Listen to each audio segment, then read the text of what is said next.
দর্শক, সংবাদের এই পর্যায়ে অর্থনীতির নানা দিক নিয়ে আলোচনা করব আমরা। আমাদের সঙ্গে স্টুডিওতে উপস্থিত হয়েছেন পলিসি এক্সচেঞ্জ অব বাংলাদেশের chairman doctor M Masrur Riaz. তার সাথে আমরা আলোচনা করব এবং যে প্রতিবেদনগুলো আমরা তৈরি করেছি এবং প্রচার করেছি এর নানা দিক নিয়ে আলোচনা করব আমরা। আপনাকে স্টুডিওতে স্বাগত জানাচ্ছি।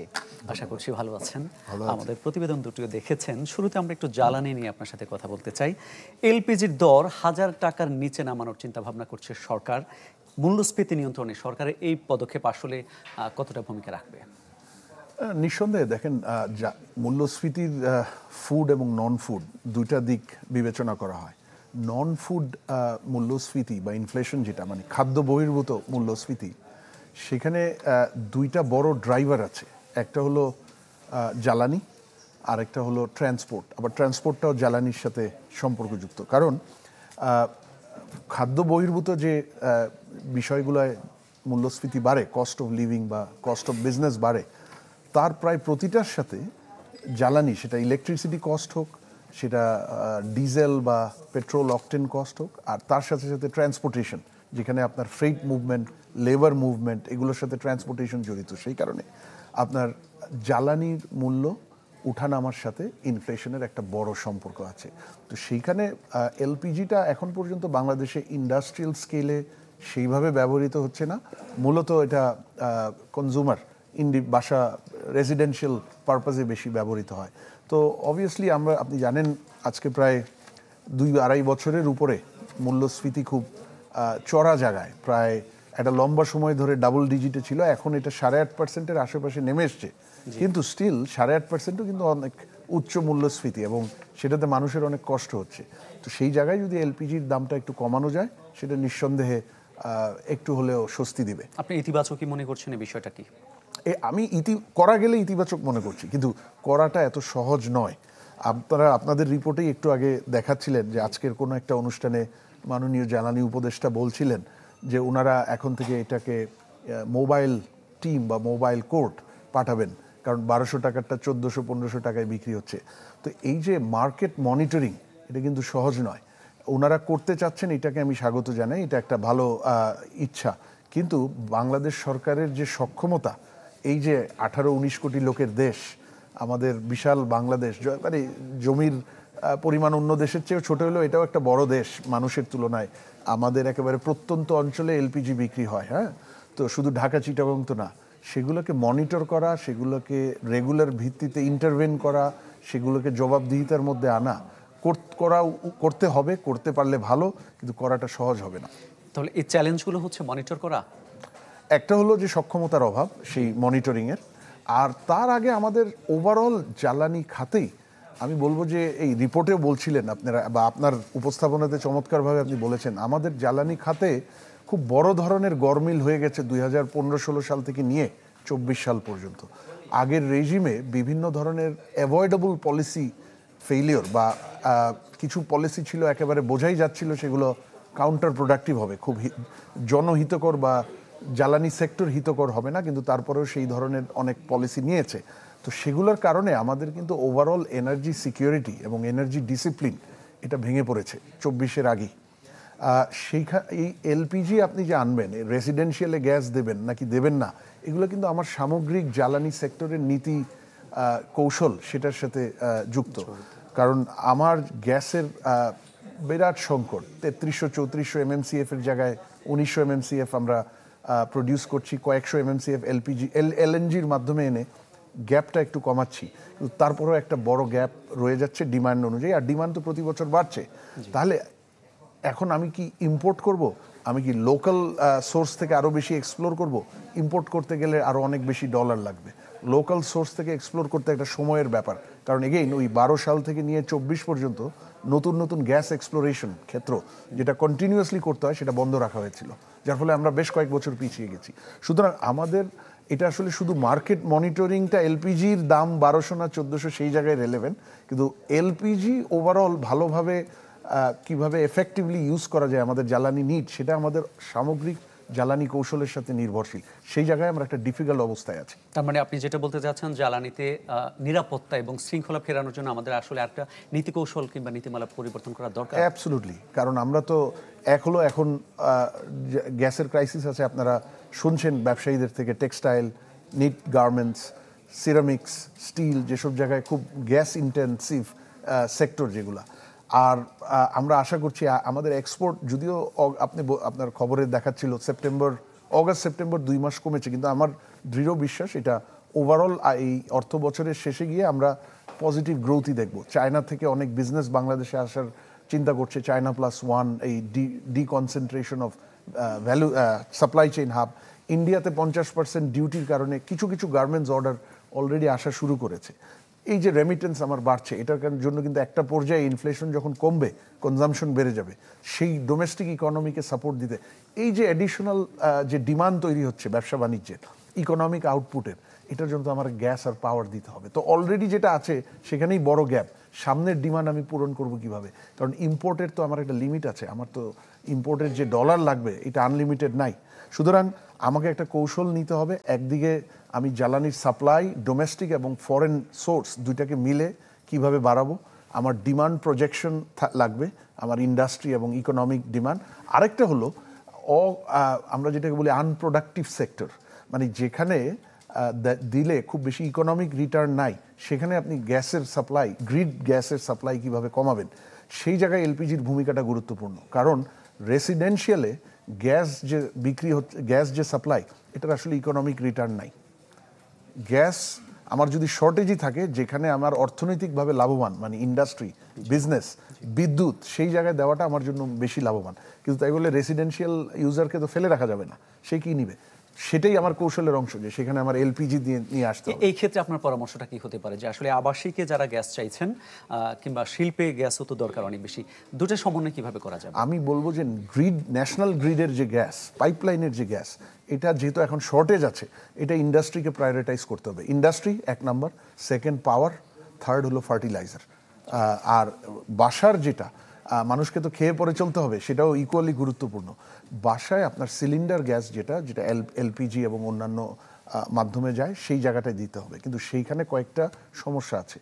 একটা আপনি শুরু করেছিলেন যে সেখানে দামের একটা বিষয় আছে, এখানে দামটাকে ম্যানিপুলেট করছে বাজারের কিছু শৃঙ্খলার, ডিসিপ্লিন কিছু কার্যক্রমের কারণে ভোক্তারা সেখানে ক্ষতিগ্রস্ত হচ্ছে। কিন্তু আরেকটা বিষয়, একটা জ্বলন্ত ফাঁদের মধ্যে আছি আমরা এই সিলিন্ডার গ্যাস নিয়ে। আপনি মনে হয় এমন কোনো মাস যায় না যেখানে 3-4টা ঘটনা ঘটে না সিলিন্ডার বিস্ফোরণের।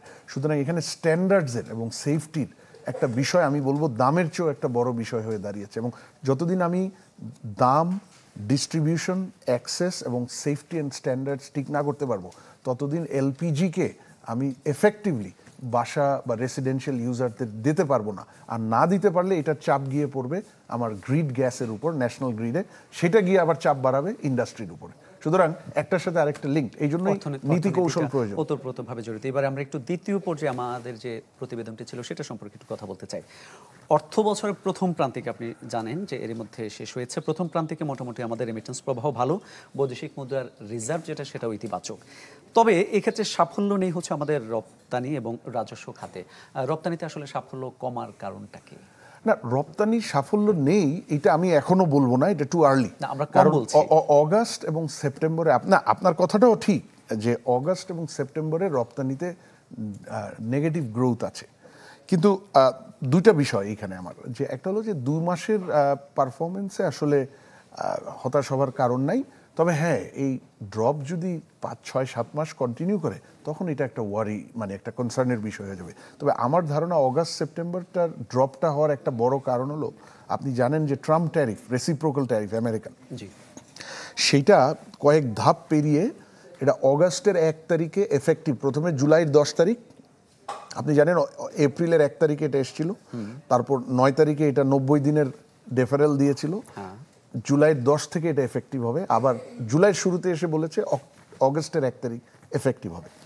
ওই সময়টায় অনেক ইম্পোর্টার বা ব্র্যান্ডস তারা যে অর্ডার প্লেস করেছিল, সেই অর্ডারগুলো যেগুলো হয়তো জুলাই বা অগাস্ট, সেই সময় শিপমেন্ট হতো জুলাইয়ের 10-এর পরে বা অগাস্টের 1-এর পরে, তারা খুব তাড়া দিয়ে তাদের এক্সপোর্টারদেরকে সেগুলোকে আগেই প্রোডাকশন করে জাহাজে উঠিয়ে ফেলেছে। কারণ আমেরিকান ট্যারিফের যখন এটা ইম্পোজ করে, সাথে এই প্রভিশনটাও বলেছিল যে যেই মানে কনসাইনমেন্টগুলো জাহাজে উঠে যাবে, এই ডেডলাইনের আগে সেগুলোর উপর এক্সট্রা ট্যারিফ কার্যকর হবে না। সুতরাং সেই ক্ষেত্রে হচ্ছে আমরা তো সেটা আলোচনার মাধ্যমে একটা চুক্তিতে আসতে পারলাম ট্রাম্প প্রশাসনের সাথে, কিন্তু যদি আমরা বলি যে সময়ের অভাবে, কম সময়ের কারণে হচ্ছে আমরা আসলে এখনই কোনো জুৎসই উপসংহার টানতে পারছি না, যেটা হচ্ছে রপ্তানি নিয়ে, কিন্তু কাঙ্ক্ষিত বিনিয়োগ কিংবা প্রত্যাশিত কর্মসংস্থানও তো হয়নি আমাদের। ওই দুইটার অবস্থা আসলেই খুব খারাপ, একদম আমি আপনার সাথে একমত। আমাদের পুরো অর্থনীতিতে আমি বলবো 4টা জায়গা এখন সবচেয়ে বড় কনসার্নের বিষয়।